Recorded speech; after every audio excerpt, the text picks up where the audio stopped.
Welcome to the Global Missions Podcast, a show for Christ followers who want to participate more effectively in God's work, both at home and to the ends of the earth. Visit us at globalmissionspodcast.com to find show notes, resources, and previous episodes.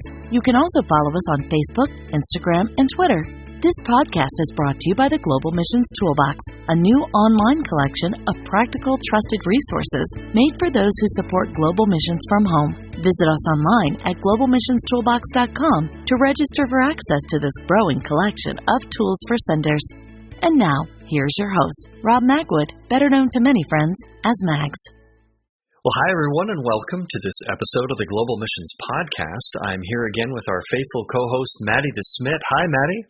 Hi, Megs. Hi to all our listeners as well. I have a quick question for you as we get going here. I wonder if ever, as you've been reading a book, you've thought you could hear the author's voice in your head. You kind of imagine it. Yes, definitely. I feel like you have this idea of how the author would sound. Yep. I had that experience with Amy's book, and I was right on the button. And I think that's because she writes so well.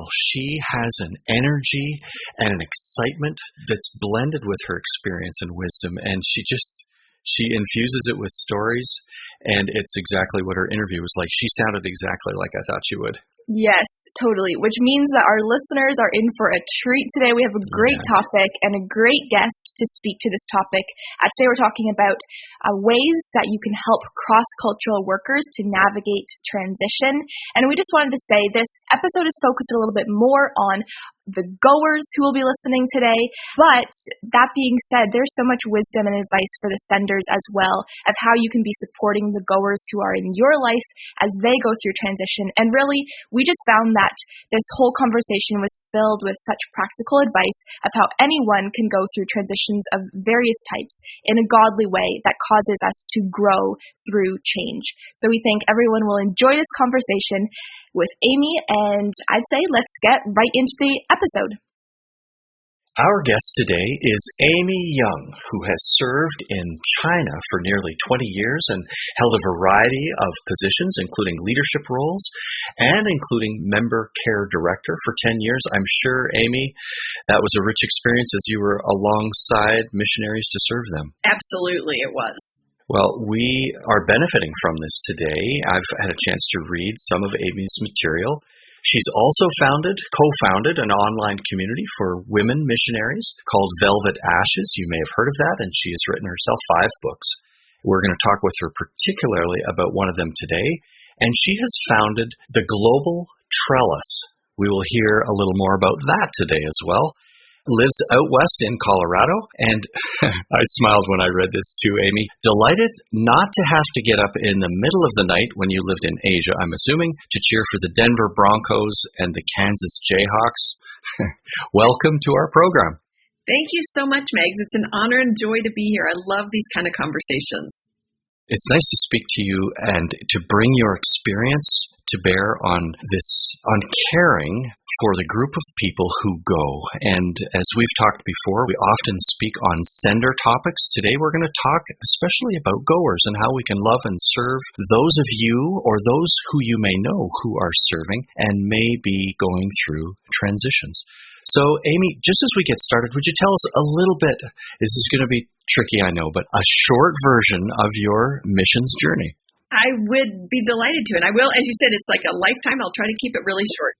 I moved to China when I was in my late 20s, thought I was going for 2 years, like many people's stories, and just Asia and the Lord captured my heart and ended up staying, as I mentioned in the bio, for about 20 years, playing different roles. Started off as a full-time teacher at a Chinese university, and then moved into leadership in my organization, taught part-time and kept doing other organizational leadership roles.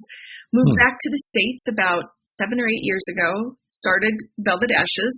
We were on the forefront of digital resources, so really just even exploring how digital resources could be used in cross-cultural work.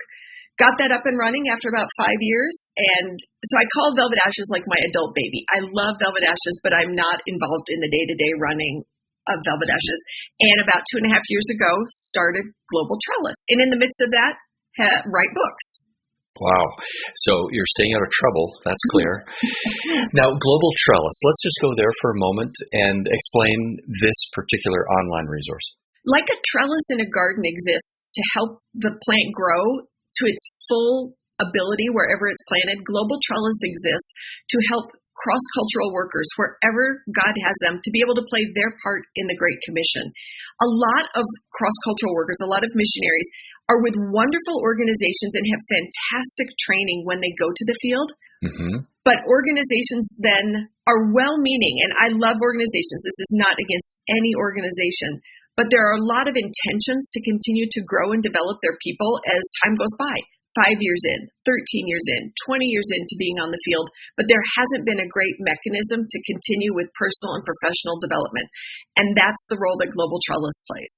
Wonderful. I loved one of the expressions that any listener would find on the website, globaltrellis.com. We'll include that in the show notes, the link for that. This is the statement: we enlarge the capacity of Great Commission cross-cultural workers, and the balance of having a tended soul with an expanding skill set. So I encourage you to check that out as well. And I wonder if there are any particular resources that you might mention to us and to our audience today, Amy. Two of our courses. One is called a Sabbatical Journey course. And so those of you listening who are with Ascending Church, that would be an excellent gift to give a missionary that you know who's going on home assignment, furlough, sabbatical. Different organizations use different language, but it is designed to go with whatever length their sabbatical is. If it's 3 months, it can adjust to that. 6 months, a year, even more. We also have an annual family debrief. Often in the mission world, debriefing is associated with either the end of a term or after something really traumatic has happened. Obviously, both of those are wonderful. But in-person debriefing for missionaries can be very expensive, and to move a whole family, a whole group of people through space and time can cost a lot of money. So we don't want debriefing to be just occasionally when you can afford it. We want debriefing to be annually. And that if a family, if a group, if an individual is debriefing annually, then when something large or traumatic or really significant comes, they can, with an in-person place, debrief that season without having to debrief the previous 20 years because they've been debriefing as life goes along. Right. No, it makes a lot of sense, and taking some mental notes for our organization as well. Really appreciate both of these ideas, and I will say there are many more resources at globaltrellis.com. Now today, Amy, we're going to talk through 4 key ideas from one of your books. The book is entitled Looming Transitions, Starting and Finishing Well in Cross-Cultural Service. One of the key ideas that you mentioned is that we need to know ourselves in order to transition in healthy ways. Amy, why is self-awareness so important in handling transitions? As everyone listening to this knows, transitions tend to bring a lot of stress and tend to bring kind of who we are, turn that part of ourselves, turn the volume up really loud. And often in whatever that part of ourself is, we think that's the right way to do it. Well, it turns out there's many quote-unquote right ways to do something. And so in a transition, my way of doing something, the way I think is the right way to do it, might absolutely clash with your way of doing something.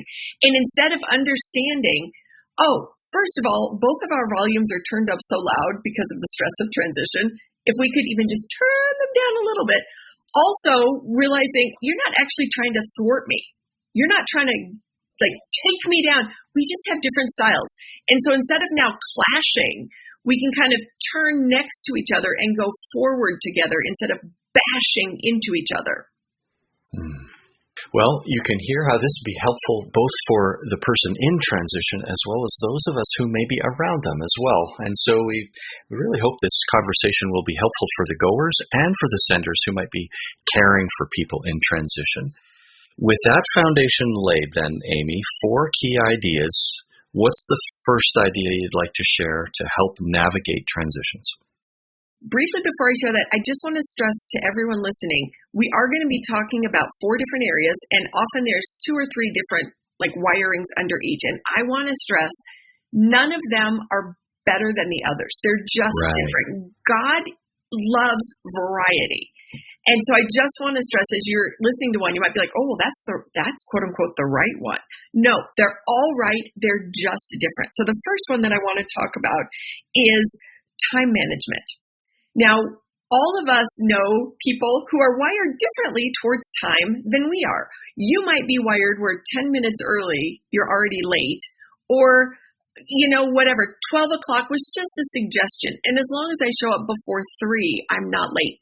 So you throw in personal wirings, then you throw in the wirings of the culture you're serving in and how that's influenced you. And you might throw in the wiring of the culture you're going to. So you suddenly have all of these different things. So in general, people are going to be wired that they'd like to do something early, or they're procrastinators. And we can all see how this could be an area. So part of the key of knowing yourself is just knowing, how am I wired? Am I going to be one that wants to get something done a lot earlier? Or am I the one, I kind of need that pressure of, I've only got 1 more hour until whatever.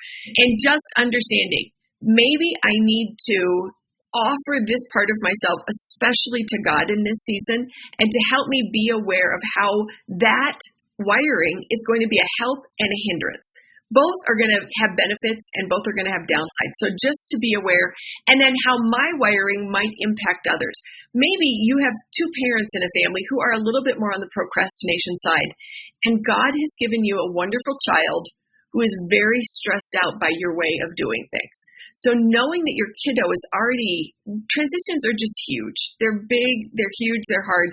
How could you maybe adjust yourself to help your kid? That's such a helpful point, I think, because whether it's, as you've mentioned, between parents and children, when you've got a family, or even a couple, a husband and a wife, it seems to me you could have people in a very close relationship who have different tendencies or different preferences when it comes to either getting things done early or procrastinating. And teammates. The list suddenly of other people in our lives, that's the thing about transitions, is we feel it most directly. But a major transition affects a lot of people. Mm-hmm. And so taking them into consideration as well. So I wonder, just quick tips then. If we think procrastinators and those who start early, what suggestion, caution maybe, I don't mean just to be negative, but to the procrastinators, what would you want to say to them? Be aware of this. Well, especially if you are moving. If your transition is you're going to another city, you're going to another country, you're moving back. The reality is the day is going to come, whether you are ready or not, that your butt is on the airplane and you are leaving. Right. And so there are certain things in life we can procrastinate, and there's not major consequences. There are other things. This is the type of transition that you are leaving a wake behind you. And in particular, for those of us who we've come in the name of Christ and we want people to know, part of the witness we can leave in a big transition is to not leave a big mess for others behind us to have to deal with. I've unfortunately seen some people who were exploring Christianity and were very turned off by how a missionary did not end well. As I said, the plane took off, whatever the date is, September 4th. The plane is leaving. You are leaving. And so, again, just as a procrastinator, if not for yourself, for the sake of the Lord, for the sake of the Lord's work, acknowledge your wiring and then be like, I don't want this to have a negative witness. I want, even in this transition, the way I handle it, to be loving to the people I've been called to serve. That's a really wise word. I'm curious, too, now, tips and those ideas from your experience. What about for those who start preparing really early? Right. In the book, and if everyone could visualize that I've got like my 2 hands pointed together with my middle fingers touching in an inverted V. And if you picture yourself as a ball on the top of this inverted V, what does the ball want to do to relieve tension? It wants to roll to one side or the other. Staying up there on the top of that point is uncomfortable, which is partially why then transitions bring out the worst in us, because we want to relieve that tension. It is not fun to sit there. So just as procrastinators will try to avoid the pain by pretending, I'm not really leaving, or I've got plenty of time to do all the things I need to do. Mm-hmm. Another equally potentially detrimental is to relieve that tension by starting to pack too early. 6 months before you leave, you've packed up your entire apartment. And so when people visit you, it feels like, do you still want to be here? Like, do you still care about me? Or am I just in the way of, you're just like counting time now like a prisoner until you're released. And so managing that balance of, can I somehow do the things I need to do with still communicating value again to those around me, that I care about you, that I am still present here, so maybe it's cleaning out closets or things behind doors where you are getting things done that you need to get done, but without too early shutting everything down. Oh, it's really good. Really good to help us think through the balance there. So that's just the first point. Then we've got 4. The first idea is be aware of your preferences on time management, maybe beyond preferences, your practices. How do you handle time management? What's the second idea, Amy? The second area I've noticed working with hundreds of people transitioning to the field and transitioning off the field is some people are wired that they want to finish the entire task, and some people are wired that they're like, good enough. And so in a transition, again, because stress is heightened, whatever that wiring is in you, you will get it really loud. And the thing is, in life, there are things you have to fill out your visa paperwork correctly.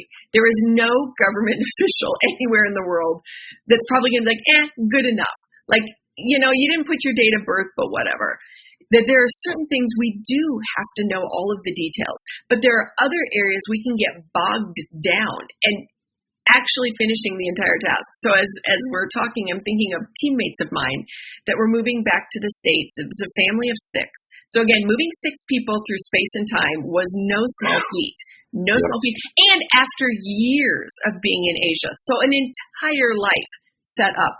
And the wife asked the husband, please go pack your books. He had loads of books. Please go sort through your books, figure out which ones you want to pack.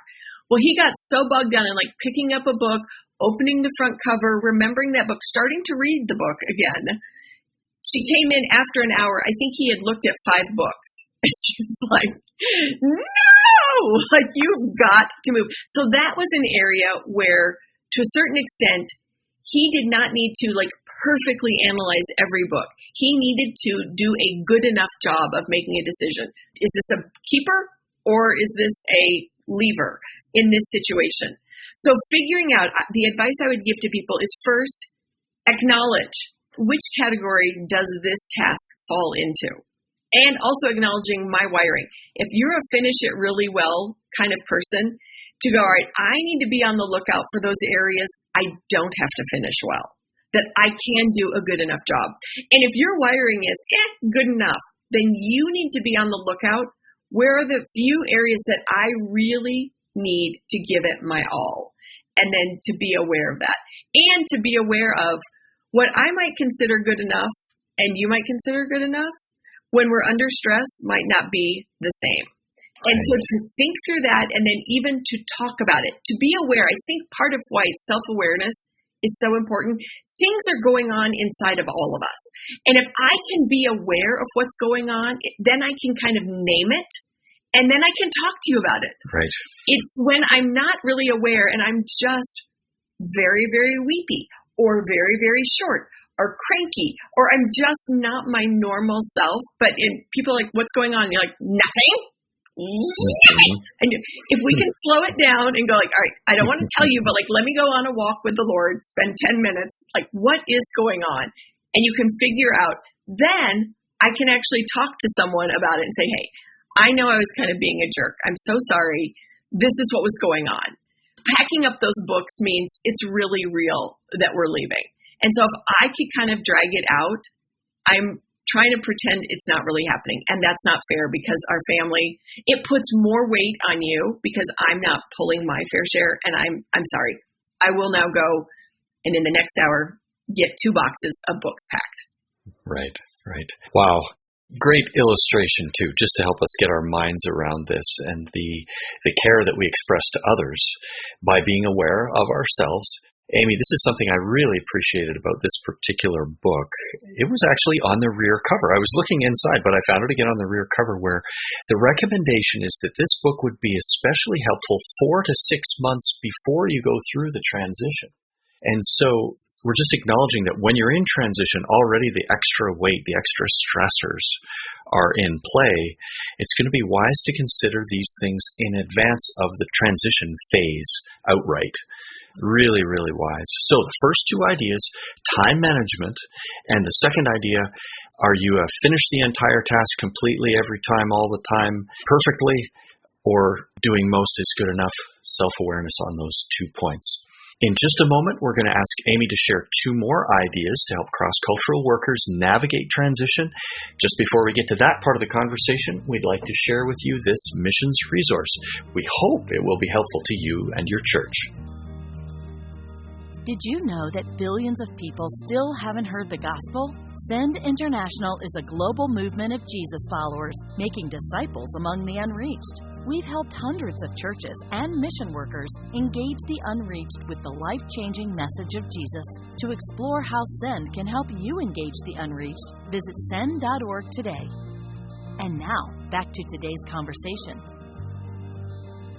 Okay, we're back with Amy Young, the founder of Global Trellis and the author of the book Looming Transitions. So far we've talked about 2 key ideas. What's your point of view on time management, and what's your point of view on finish the entire task or doing most is good enough? Amy, what's the next big idea you'll share with us? The next big idea is actually one that has turned out to be a massive aha moment. Actually, it's the part of the book I hear referenced more than any other. And when someone goes through a transition, obviously there is loss. You are leaving something, you are losing something. Now, you're going to something, there's also gain. But in the midst of the transition, what is often so painful is the loss. And I noticed there are different grieving styles. So there are pre-grievers, and there are post-grievers. So a pre-griever is going to grieve a loss before it occurs, and a post-griever will do the majority of their grieving after a loss. Now, of course, all of us are going to grieve a little before and a little after. Mm-hmm. How I noticed this, again, friends in Beijing, we had been teammates for years. And more than just teammates, we became, and we still are to this day, lifelong friends. Ironically, we were going on a study home assignment at the same time. So it was like a life laboratory where you're going through the exact same transition as somebody else. So you can kind of like watch, how are they? Wait, they're like, you see differences and you see similarities. So with my friend Anne, I noticed we'd go on walks in the neighborhood and I would get so choked up thinking about that we were not going to be doing life together for a while. We're both moving back to the States, different part of the States, doing studies. Assumed we were coming back, but we all know how life works and how the Lord works, and there are no guarantees. So perhaps this was going to be the end of our time living and serving in Asia together. She never cried. She didn't even get choked up. There was no sense of whimper, and it really did confuse me. Internally, it made me wonder, had I misread our friendship? Had I thought it was more valuable to her than it appeared to be? And honestly, internally it hurt me and it confused me. We come to the last day. They left a few days before I did. So the last meal in their house, a Chinese friend was visiting. He and I are both sobbing. And if you know Asian culture, for a Chinese man to be crying, it was helpful for me to go, okay, I didn't misread that this is a big deal. Like if an Asian man is crying, my tears have not been in vain. They leave. And then a few days later, I get on the plane. I'm back in the States going to seminary. Mm-hmm. And Anne would call, and she was a hot mess. And I have to say, internally, I was a little bit relieved. Which means, but honestly, I was a little relieved to go, oh, wait, you actually do miss me. You do care. We are friends. Okay, I didn't misread our friendship. And that's when I realized, oh, wait, we both grieved. It was just the timing of when we grieved this transition was different.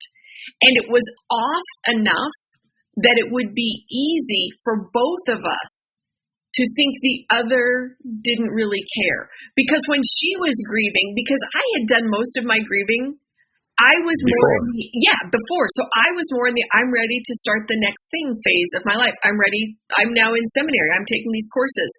And so I wasn't as present to her grief because I'm like, I've already been there, done that.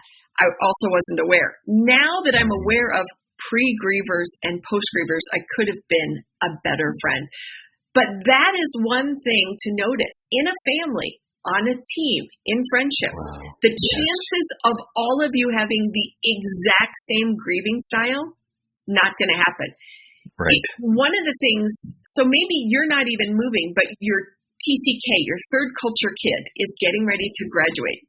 Again, 2 friends of mine in Beijing noticed this when their first kid was getting ready to go off to college. The husband, that final year, her senior year in high school, everything was just so touching. Oh, it's the last this, and he would get teared up over this, and just everything was so heavy with kind of the finality of that season of life. The wife was, this is wonderful. Like we've done our job well. Like, look at all the opportunities Sarah's going to have next year. She gets to go to college. She gets to do this. And it would have been easy, I think, in the midst of it. At first, they were sort of, again, like, wait, do you care more? Do you not care? Da-da-da-da-da-da-da. It's easy to make a lot of assumptions. But they realized, oh, wait, we both love our daughter. We both are going to miss her horribly in our family next year.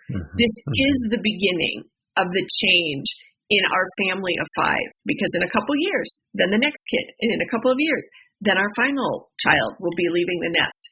So once they were able to name, oh, we both care, just our grieving styles are different, it helped in that transition to not cause more pain, more misreading, more just styles clashing, but to say, oh, okay, this is your style, this is my style. They're different, but now I can understand what's going on in this dynamic. Well, I was going to follow up with a question that sort of asked if you had advice, and maybe that still fits, but I think your illustration is so poignant to, it helps us both to understand ourselves and those immediately around us to just do it better when we say not everybody's going to be the same as me. And the other is not wrong. Like you said, it's not a moral right or wrong. It's a tendency, it's a preference, but being aware of ourselves and aware of others is so very helpful. And in the book, I flesh out, there are some massive advantages to being a pre-griever, and there are some significant detriments to that style. There are some very important advantages to being a post-griever when it comes to a transition, and then there's some big detriments. And so if people would like to understand that more, it's fleshed out more in the book. Yeah. I recognize that I am a pre-griever just from this conversation and from reading the chapter. I enjoy chess. I look down the board, I have 7, 8 moves, and I've thought, it's going to be hard when we get to move number 7. I'm all the way down there, and so I'm working in advance. This makes total sense and helps me understand myself, and when someone else in my family isn't that concerned, it's not wrong, just different. Really helpful, Amy. And it doesn't mean they don't care about that as well, or they don't care about the relationship. That was the part that helped me to go, oh, we all care. Because it's easy to think like you don't care as much as I do. Nope, not true. We all care. It's just the timing of it's going to be different. So this third element is, are we pre-grievers or post-grievers? We've got one left. What's the final idea you'd like to share with us? The final idea that's really important to know about yourself when you're in a transition is that during a transition, a part of your identity can get disproportionately large. So, for example, when I was going through the big transition coming off the field, moving from China back to the United States, the sense of China, I really had to wrestle with, because that had been one of the most defining attributes. I was the daughter from China. I was the sister from China. I was the aunt from China. I was the friend who lived in China. I was the classmate or the former colleague from China. What's the word that's repeated there? China. It's not, oh, daughter, friend, teacher. Those parts of my identity were almost secondary. And suddenly China became so large. I can see this as well with empty nesters, or as you're getting ready for your child to leave the nest. And it is redefining, what does being a mom or a dad mean? It's different than when it's a 3-year-old, an 8-year-old, a 17-year-old, to now this 20-year-old. So understanding that in transition, part of our identity is going to get totally blown out of proportion. And so we need to find a way to anchor our identity in something that's much stronger than that area. And we all know as Christians, that's Christ. I think, especially to those of you listening who are senders, sometimes we can inadvertently communicate that what you're doing on the field is so valuable. Moving back, wherever that is, moving back to Canada, moving back to the States, moving back to England, moving back to Australia. Oh, your best days are behind you. What you've done for the Lord is behind you. And of course, we want to honor and value the cost and the importance of what someone is doing on the field.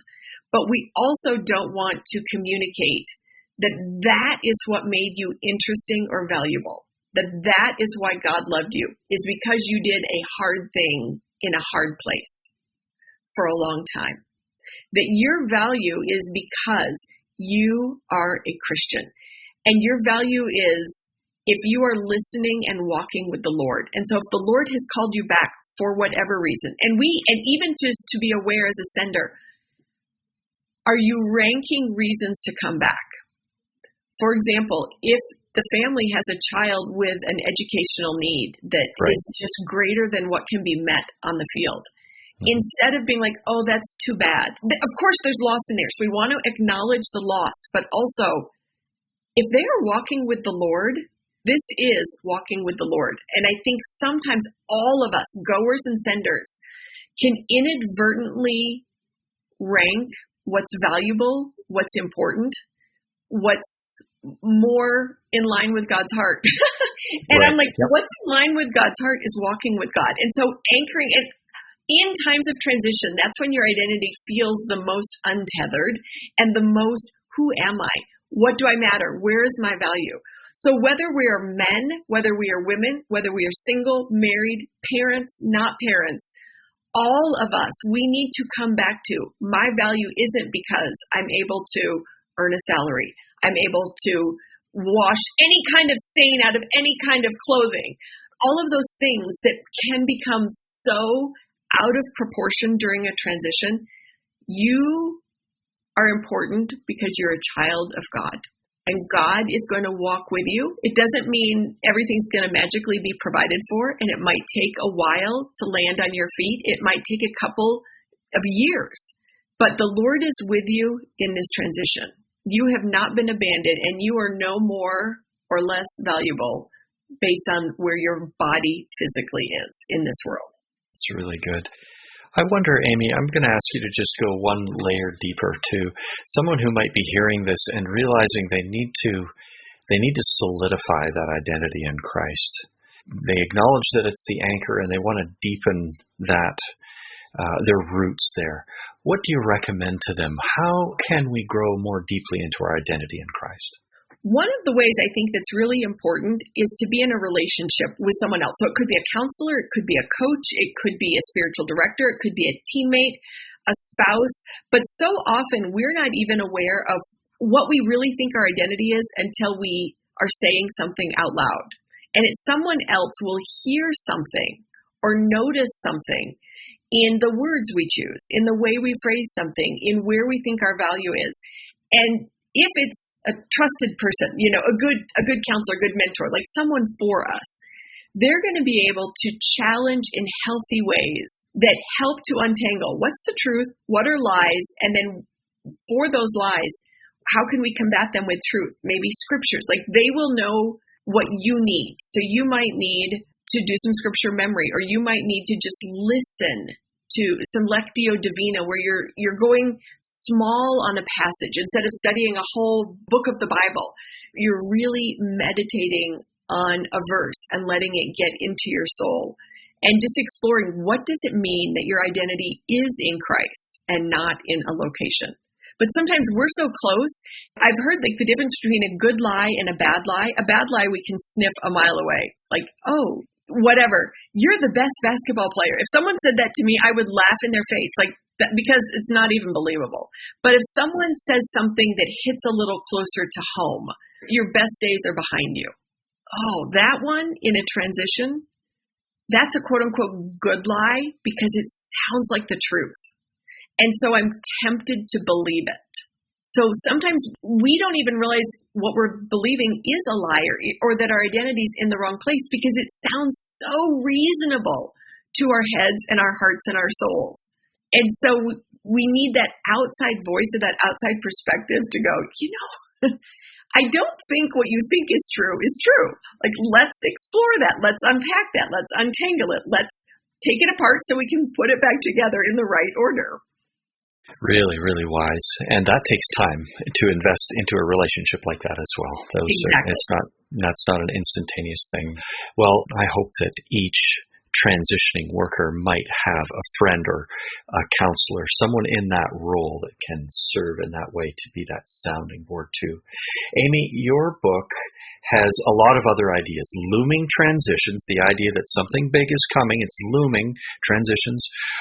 What else would you tell us about the book generally so that folks have a sense of what they'd find there? I would say it tries to hit on all of the different areas in a transition, trying to keep you rooted in Christ, understanding it's going to be messy, so we talk about the mess. Also looking for laughter. Like sometimes transitions, it's also like so heavy. All right, we're finding the lighter moments in a transition as well. Starting early at certain transitions, like a big move. What can you start early on? Understanding this transition is not just about you. So there's a whole chapter on how do we help others in our lives transition well, understanding the role of grief in a transition. And then there's also a chapter called Your Unique Path. So I flesh out several different types of transition and what that path might look like. It's a very helpful book, very accessible. Even as Amy visits with us today, you can hear how story is woven into what she teaches and shares. The book is very much like that. Highly recommend that you consider it. Looming Transitions, Starting and Finishing Well in Cross-Cultural Service. So really, Amy, we've really scratched the surface on this big topic of transition. It's a big topic for people involved in missions. Through your experience, what other resources regarding transitions might you have to recommend to our listeners? There are a number of websites, like A Life Overseas, Velvet Ashes, Global Trellis, that will have those type of resources. So you can go in their search bar, just type transitions. Also on Global Trellis, we've got a resource page, and I believe one of the tags is transition. So you could help find transition coaches, books, other material related to transitions. Super. And we will make sure that all of those links, etc., are included in the show notes. Regular listeners know about this. If you're new, you can find those show notes at globalmissionspodcast.com. Amy, if any of our listeners would like to reach back to you, they might have questions about this, they'd like to go a little deeper, how can they reach out to you? They can reach me by email at amy@globaltrellis.com, and also just at the Global Trellis website. There's a lot of different ways. Yep. Very easy then. And we will include that in the show notes as well. So as a last question, Amy, I like to ask this. If you had the opportunity to stand in front of the missions committee of a local church, their pastor is there as well, they want to do a great job of global missions, including caring for our workers, what would you like to say to them? What I love to say to that type of audience is lower the bar. And what I mean is, I think sometimes we make things so hard. If you get a newsletter from someone you have sent out and it's digital, just hit reply and write, oh, I loved reading this update, or reference something small in the letter. Sometimes because we receive a long letter, we feel we have to write a long response. They just want to know that you're there, that you're thinking of them. So I would just say lower the bar and have fun being in relationship with the people you sent. There's a wonderful idea. Amy, thank you so much for spending this time with us today and just opening a bit of your book to us. Again, the book was Looming Transitions, Starting and Finishing Well in Cross-Cultural Service. May the Lord bless you, Amy, as you continue on in this season, and we'll look forward to what you're writing in the days ahead. Thank you so much, Megs. I've really enjoyed my time. Well, thank you, Amy, for such a great conversation, and thank you to all of our listeners for tuning in today. We hope you found some great advice for transitions that you may be navigating, or found some good advice for helping others navigate their own transitions. We wanted to mention that we have recorded some episodes in the past on this topic of transition, and those will all be linked in the show notes below. Some of these topics include caring for missionary families as they go through transition, or caring for missionary kids when they go to college. So we encourage you to check those out if this is a topic that's helpful to you. This episode, with so many practical ideas, is brought to you by the Global Missions Toolbox, an online collection of resources especially for senders, pastors, missions committees, and family and friends of workers sent to serve in missions. We invite you to join us again in 2 weeks when we'll continue to explore this grand adventure of being Christ's witnesses to the ends of the earth.